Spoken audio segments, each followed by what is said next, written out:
good hot. Nothing like a good cup of coffee on such a dreary day. Very delicious. Okay, so let's jump right into it.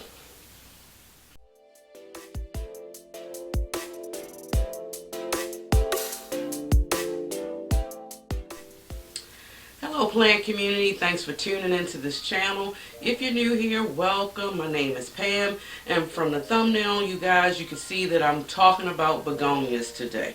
Now I wanted to talk about begonias because begonias, they are very beautiful in foliage. They give you almost everything that you need. The different textures, the different colors, not to mention the fuzzy petioles on some of them, and different shapes, leaves and sizes. The variety for begonias are endless. And I don't have very many in my collection. I only have 3 that I'm just sharing with you guys today. And I'm really getting into begonias, but I don't really want to buy any more until I know for sure that I have the care down pat for the 3 that I do have. Now, a year or so ago, or I say maybe like 2 years ago, about a year ago, I brought my first Begonia Rex, which was more like a escargot style, well, the ones that spiral and then into a leaf. I killed it. And then I also brought cane begonias, the ones that y'all may see in the big box stores that has the all red leaves.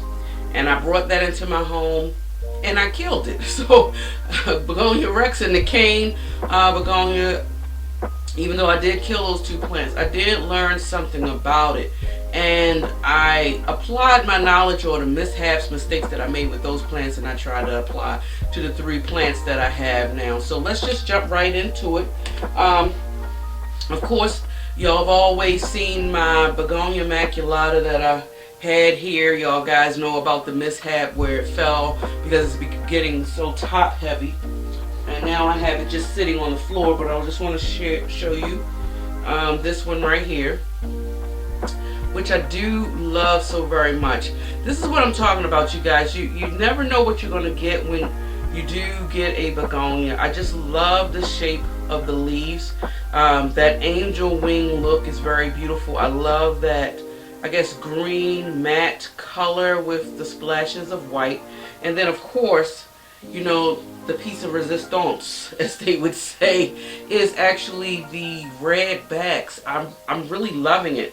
And as you can see here, it has grown tremendously for me, and it's also flowered a few times, which I believe I've shown you guys when it did flower. Very beautiful flowers. It gives out white flowers with yellow center, so another splash of color that's being added to the already beautiful specimen that you guys see right here. Now the other 2 is 2 different kinds of, I want to say, Rex begonias, and this is my oldest one. And I you know, you see so many begonias, whether you go to a big box store. This is a very common one that you would see. But you know, you see so many of them, so many different colors, shapes, and things like that. You really don't know the name. So I did do a little bit of research. I hope I'm getting the names of these Rex begonias correct, because when I was doing some search, I did notice how some of them may look similar in color and almost growth design as far as the pattern of the leaves. So I'm not 100% sure in the name. So if I make a mistake with these 2, if any of you guys know, please comment below, because I would really want to know the accurate information. But I believe that this one is the Freda. And I mean, guys, I really love growing. I enjoy growing this. When I got it, like I said, I got it some years ago, and it was in one of those I guess with 3 or 4 inch planters that you would get from like Lowe's or Home Depot. But I want to say I got this from Lowe's, and at the time it was $3.98, which goes to show how a year or so ago now, because now I think those 4-inch planters are like maybe $6 or $7, give or take, depending on where you live. But anyway, look how beautiful it is, and that beautiful backing, and I love when it flowers. I had it bloom, but some of the blooms died off. You see this right here? That's the beginning stages of the flower. The flower is traditionally pink, very beautiful color, and I love the fuzzy petioles of the leaves. Well, the stems, sorry. It's very fuzzy. So, and pink, so very beautiful. It's been growing absolutely wild in my care, and I couldn't be any happier. Now this other one, if you've watched any of my unboxings, then you definitely know that I just recently acquired this plant. I may have had it for maybe, I'm losing track with my plants, you guys. I say about a month. Don't quote me on that, but it's very recent in my collection.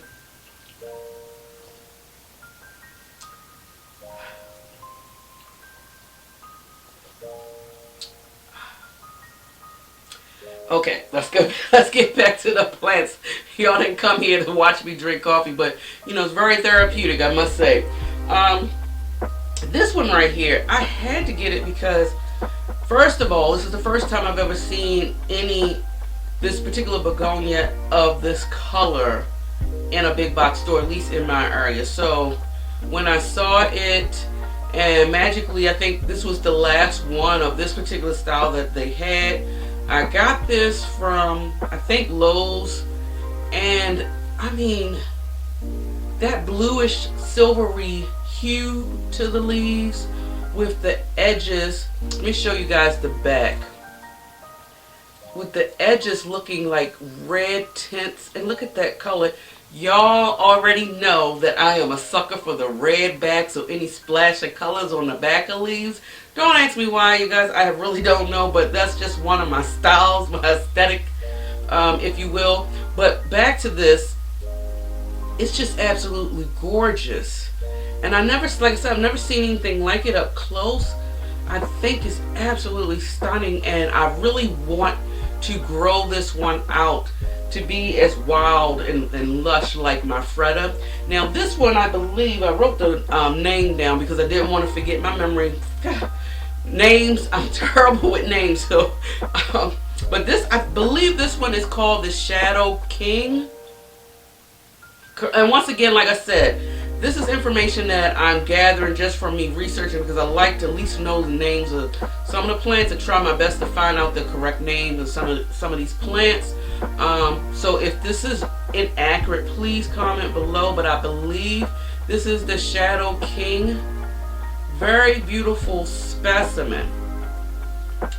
And I put it in this pot, and this is a ceramic glazed pot on the inside as well. And of course, I'm getting ready to get into some of the care tips for these plants, you guys. Things that I've learned. There may be some similarities as far as care between the Rex and the cane begonia. And I'm just going to share that with you. So let's start first off with lighting. Now what I've found is they both need light. You can't, these aren't plants, you guys, that you can just put in a corner or the darkest areas of your home and think that they will thrive. They will not. They need light. But the difference that I have learned between the two, now like I said, I'm providing y'all full disclosure, you guys. I'm providing you with care tips that work in my environment and just things that I have experienced and observed. Okay, it may be different in your area or your neck of the woods, wherever you're from, depending on whether or not if you get all 4 seasons, the temperature in your home, humidity, things of that nature. So, you know, please pull from the information I'm providing you to apply to whatever you feel that you may need to correct any situations that you may have depending on your area. Okay, so really quick, light. As far as the Rex, right now I have all these plants all 3 of these plants are in my sunroom. And personally, I would not dare put them in my home. The two plants that I had earlier that I said that I killed, they both was inside my home, and I don't think that that was the adequate environment for them. So these I've brought in here, and they've lived in here, and so far so good. They've been thriving. Now, light. One of the things I noticed for the Rex Begonia, you guys, is that they don't need bright indirect light. They can take medium indirect light and be fine. I have both of these actually sitting on the floor, and it's actually on a plant stand that where the light is coming through the top and hitting is they're getting dappled light. Now, what I noticed as far as this beautiful Begonia maculata, I would not dare, you guys, put it in a medium light situation. This one, from my experience, loves bright indirect light, and that's why I had it sitting behind me at one point where it was directly. I have like a Sansi. My Sansi light is about a foot away, literally, from this plant. But now, since it's grown so tall, now that's what I did when it was down, because when I got this plant, you guys, it was literally probably like down to here. So all of this is new growth. And so now, since it's so tall, I can actually have it sitting on the floor right here, where it is maybe, I'd say about maybe I'd say about 2 feet away from the actual light itself, and it's still doing pretty good. But what I said before, I believe that the cane begonias need a little bit more light than your Rex. Now let's talk about the soil. The soil, you guys, for me, I'm using the same soil for both begonias. I didn't really see too much of a change there. The thing that I did do is I did not put as much perlite in my regular soil mix because I wanted to try to retain moisture a little bit longer. If I made it more of an area mix like I would do with the bulk of my plants, then I would be having to worry about watering this thing all the time, and I don't really want to do that. So for the most part, I say I have literally 20%, if I had to give a percentage to it, 20% of perlite with 80% of the soil. Now let's talk about watering really quick. Now, watering for these two plants is different, in my opinion, from my experience. For this baby right here, I don't let this plant really dry out. It's not really forgiving, I think, with being dried out or lacking of water. This plant in particularly, the maculata, loves to have moist soil, but it doesn't want to be wet. So I literally just touch the top of the soil, and the top of the soil feels dry. Right now, for me, especially when I finish this video, you guys, I probably will give it a drink. I would water this plant because I don't let it get any drier than that. If it does get dry, then you're going to start seeing, I don't have, so far so good, I don't have any. You will start seeing crispiness of leaves. The tips will start being crispy. The leaf will actually just fall off. It will just fall off. It's not forgiving at all. So I do water this plant when the top of this plant is dry. Now, in regards to my Rex Begonia, I do allow the soil to dry out. I say maybe an inch of the soil, maybe about 1.5 inches. I stick my index finger in there, and usually when it's a little bit past my first knuckle and it's dry, then that's when I give it a drink. And I want to show you guys, see, I think the Freda has examples of when you miss a watering. Now, as I mentioned, when you miss a watering, they are not really that forgiving. Their leaves will crisp up, so to speak, on you. And, well, this is just, right here, it's just, look at that, just flakes of, I think, dry blooms. Let's see. Wow, don't really have, Jeez. Okay. Oh no, here's one. I'm gonna say I'm not that perfect of a plant parent where I don't have a dry leaf on a begonia. That would be absurd. But let me show you. I'm actually gonna pull it off. Look at that. You see that? This is what happens when you miss a watering. If I let it go beyond 2 inches of the soil, it'll be dry. It's not forgiving, you guys. It will instantly start acting up and start curling up. So those were my 2 main things that I learned from me killing the plants that I had before.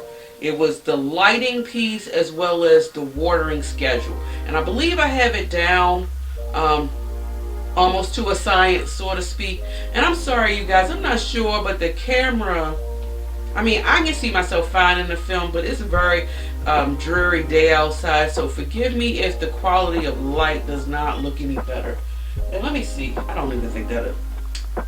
Oh no. Oh no. Okay.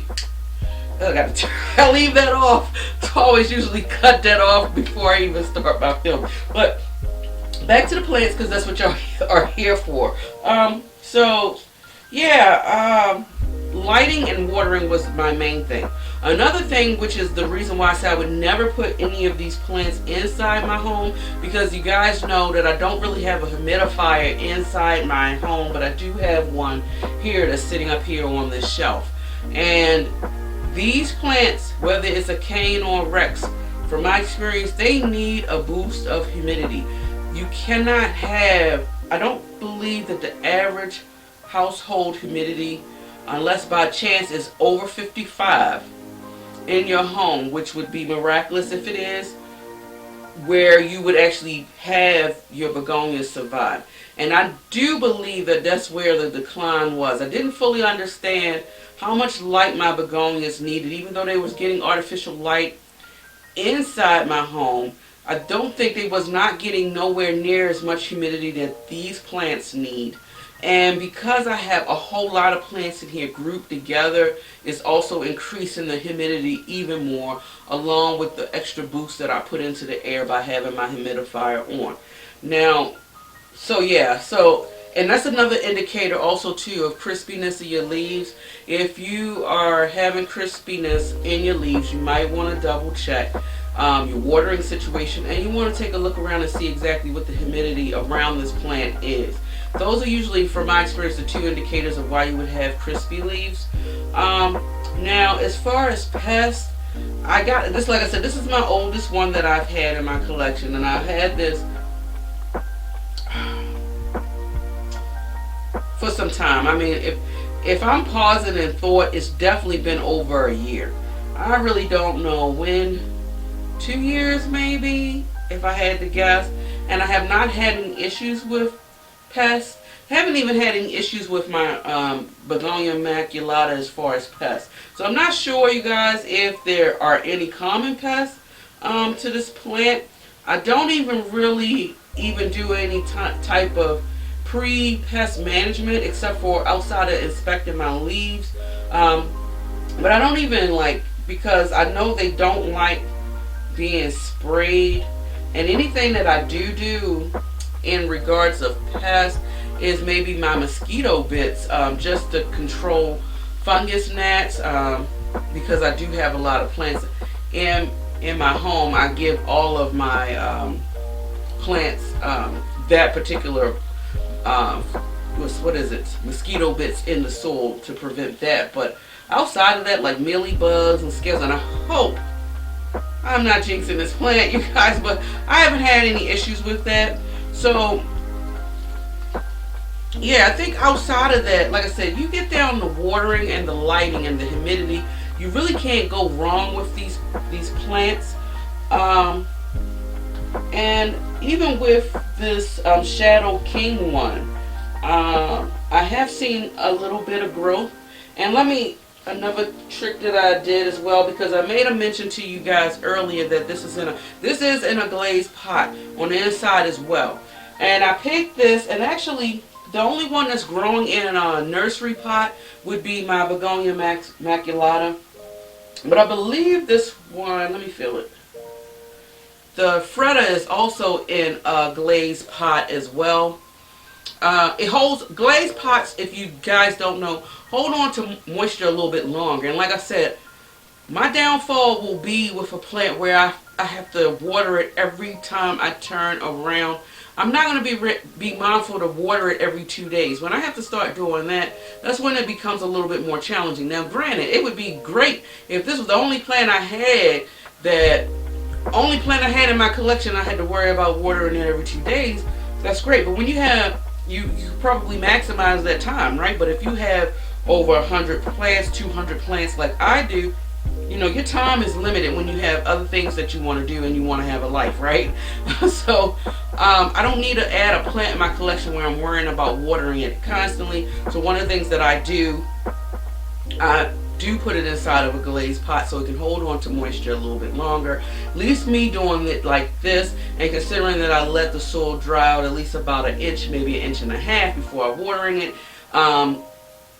I would say that I water these plants like once every 7 to 10 days. Now, the weather is changing, you guys, which means now I have to turn the heat on in here. And when I turn the heat on in here, of course, I'm using the humidifier. But also at the same time, because it is giving more heat in here than normal, it tends to dry my plants out a little bit more frequently than I would like, but it's okay because I need the heat in order for the plants to survive in here. So my maculata that I have actually sitting on the floor, it's almost kind of like by one of my heating vents. The air isn't blowing on my plant nowhere near it, but by it being near my heat source, I do notice that the soil dries out a little bit more. So I do find myself watering my maculata a little bit more often than I do my Rex, because my Rex is furthest away from the heat source and it's still maintaining its moisture for a few days. So under the conditions for my maculata, I would say I'm watering this plant between every 5 to 7 days. But once again, like I said, I do not let it completely dry out, because my maculata the leaves will sometimes not even crisp up. If I miss a watering, the leaf will just drop on you, and I don't want to lose my leaves. So it makes me be extremely mindful of that. So I do be mindful more. Thank goodness, out of my plant collection, I can honestly say, well, I group this one probably with the care that I give my Marantas in regards to the watering, because they're also near my heat source as well, and they're not as forgiving with missing a watering as well. So I do tend to stay on top. I believe I do a good job with that. So luckily for me, I only have 3, but if you have a variety of begonias, that's like 20 of them, I wouldn't be able to handle it unless the begonia varieties was the only plants that I had in my collection. But considering I have so many beautiful specimens, it's no way in the world I would do that. So if I do buy any more, I may just buy one more cane type. I'm a little scared about that, you guys, because the red one is the one I probably would love to buy again and try my hand in that again. And if I do buy one, I would definitely have to have it in this room. It's just no way around it. I would be literally afraid to actually take any of my begonias out of this room. I believe inside my home it really would decline, and I don't want to do that for obvious reasons. I mean, guys, look at this. And if I can get this to grow full, like I said, I've only had it for a month, and I've noticed that it's grown a little bit. But once they start growing, you guys, they really do take off. I mean, that's just the beauty in it at all. That's just the beauty in itself. But that pretty much wraps my video up, you guys. I just wanted to take this time to show you guys the begonias that I had and share with you my knowledge of what I've experienced between the difference between the two. Comment below, you guys. Let me know if y'all have more of the Rex style begonia, or if you have the cane. If you tried begonias, if you were successful with it, or if you was not successful, what challenges you were having. Comment below. I'm interested to hear from you guys. And like I said before, this ends the video, you guys. So if you love foliage as much as I do and you love listening to planty things, subscribe to this channel. You can give me a big thumbs up if you like, thumbs down, whatever way you want to vote, it's up to you. Enjoy your day wherever you are in the world, guys, and until next time, much love. You gotta admit, I mean, I gotta say, before I end it, I did a good job pairing with this pot. I mean, blue is my favorite color, you guys, even though I love the red backs, right? It's crazy, right? But, okay. But blue is my favorite color, and I just think I did such a wonderful job with this. I don't know. Comment below, you guys. I'm out of here. Bye.